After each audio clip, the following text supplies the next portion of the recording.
An elite squad of nano-enhanced soldiers join forces with the faction to put an end to 15 years of unnecessary bloodshed under the brutal dictator Sopot.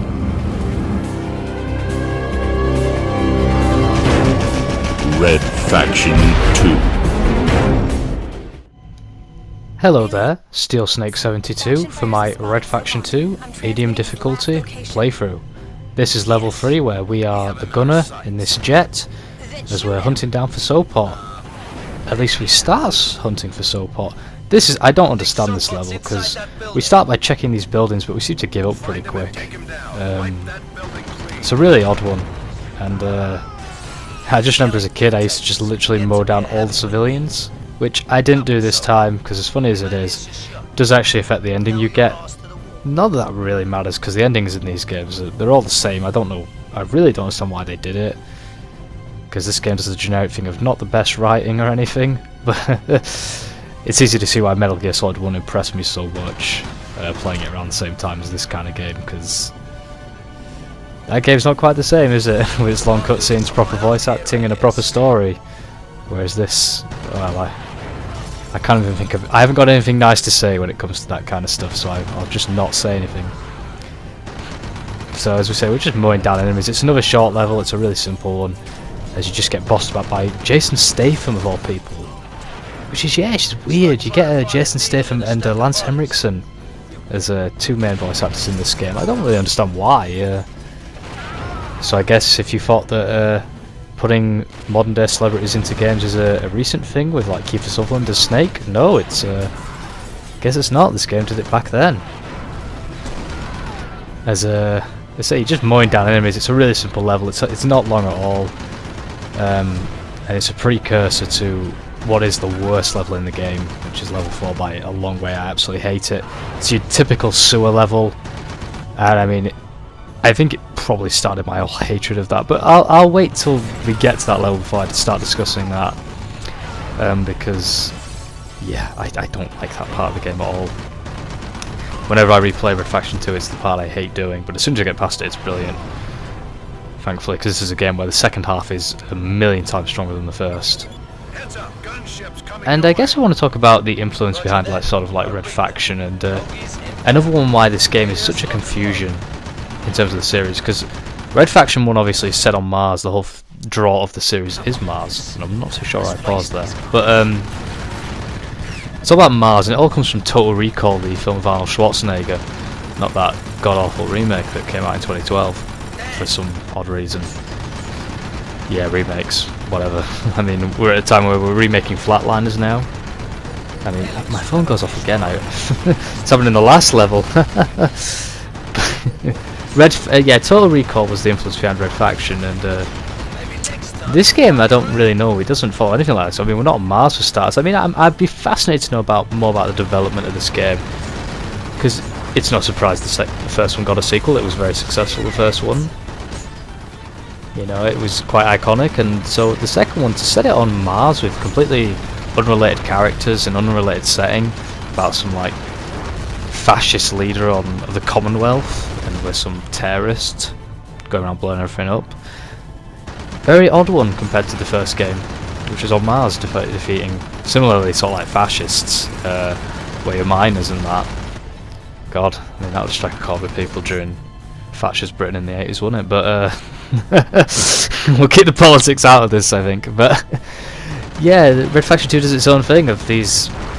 You're also like genetically modified like soldiers, nanomachines, I guess. Nanomachine son. But yeah, odd one. I really don't understand it. And I mean, we really do have your generic Battlefield pilot here. You know, you're just like, what the? We've all been there. Whether it's Battlefield Bad Company, Battlefield 3, Battlefield 4, even Battlefield 1 in a plane, and you're just like, where are you flying? Because you seem to just go around in circles. Because we've just been here and we're coming back again, but it's just an excuse to blow things up, and yeah, look at them amazing fire effects, I guess. Putting modern day gaming to shame, aren't we, right now? Which is the point, if you guys want to see me play through the first Red Faction, I could play through that again perhaps. That'd be an interesting one. Be a horrible game to edit though, but I'd love to play it again and record it. And the reason I say it's such a pain to edit is because you will have noticed the transition between levels. So we've got one coming up quite soon from what I can see, and I'll talk about it then.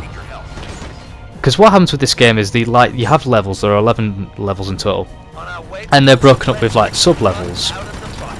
And when the game loads to a new sub-level, it's a really, really jerky. It's one thing I absolutely hate. It stops dead, and it has this loading for a good like 5 to 7 seconds. And I've been cutting those out, and it's an odd one. You can really always tell because the colour scheme will change. Sometimes not at all, but sometimes it'll change a big ton. We've got a transition coming up in about 5 seconds, I think. So I'll be able to talk about it then. It's a bit longer actually, and you'll see what I mean because. Well, the game you'll see because it'll stop and start a bit funny because I've cut out the loading. So if you're wondering why my game loads a lot faster than yours, it's because of the wonderful power of editing. And we'll see if the colour scheme changes. It might not do on this level. So it's coming up just now. So wait for it.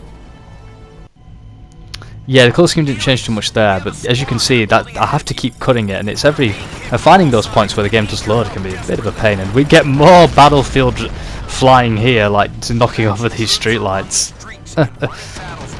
And if you weren't sure if this game was on Mars or not, you're definitely sure now, as you got to try and help these Red Faction guys, I guess, because that's like the only link to the first game is that the terrorists are named after the miners from the first game. Don't think I've known a sequel which is as flimsy in its connection as this one. Maybe Metal Gear Solid 2 with Raiden. No, Metal Gear Solid 3 actually, although that's not a sequel, that's a prequel. Because that's just like completely separate from the rest of the series, and that's probably why that game is so great. Resident Evil 4, that's similar. Because Resident Evil 4 is the only link because you've got Leon Kennedy, and a few mentions to Raccoon City. And if you want to know something about me, I might as well say Resident Evil 4 and Metal Gear Solid 3 are my two absolutely favourite games of all time. I love those games, are perfect, and I can do Resident Evil 4 at some point actually. I could do a playthrough of that, and I'd very much enjoy doing that because that game is, from what I want from a game, it's very close to perfection. The soundtrack gives me some goosebumps here just because it's probably not even a good soundtrack, I just remember it really well as we just blow up trucks. But yeah, I'd love to do Resident Evil 4 games. I'd love to do Metal Gear Solid 3 even more, but we don't have that on the PS4 at all. And I don't think we're likely to get it anytime soon, sadly. We're just going to get pachinko machines out of it because that's the state of Konami at the moment. Nice shooting, partner. But what just came to my head is how this game is also different from the first one in its vehicle sections. In the first game you were always the driver, generally. You know, you were flying the vehicles. In this game you're always relegated to the gunner. It's not such a bad thing as we're going to get a Metal Gear just show up. It's actually, I think it's called Battle Armor. And what I love about this is that you fight this enemy a few times, and it's really building up to the moment when you yourself are going to control one, which is quite a cool moment, if a bit too short. Although I think you get to use it again in the last level, which is also pretty cool. It's not as cool as meching a Metal Gear in Metal Gear Solid 4, but you know, it's up there. It's up there. But we're coming towards the end of this level, guys. Again, we've not had much chance to talk about much. It's a very simple level. You're not going to die in this one, although I doubt you'll be struggling. As you see these new enemies appear, I think the nano civilians, which actually that doesn't make any sense within the story, does it? I don't know actually. I'm not too sure. The story in this game is not too strong in my memory, as where sadly the battlefield pilot, his maverick moves have cost him, and you have to bail before it's too late, and your Jason Statham's crashed you, causing the worst level in the game to commence, which hopefully you'll join me for next time. Thank you very much for watching, and I'll see you guys in the sewers.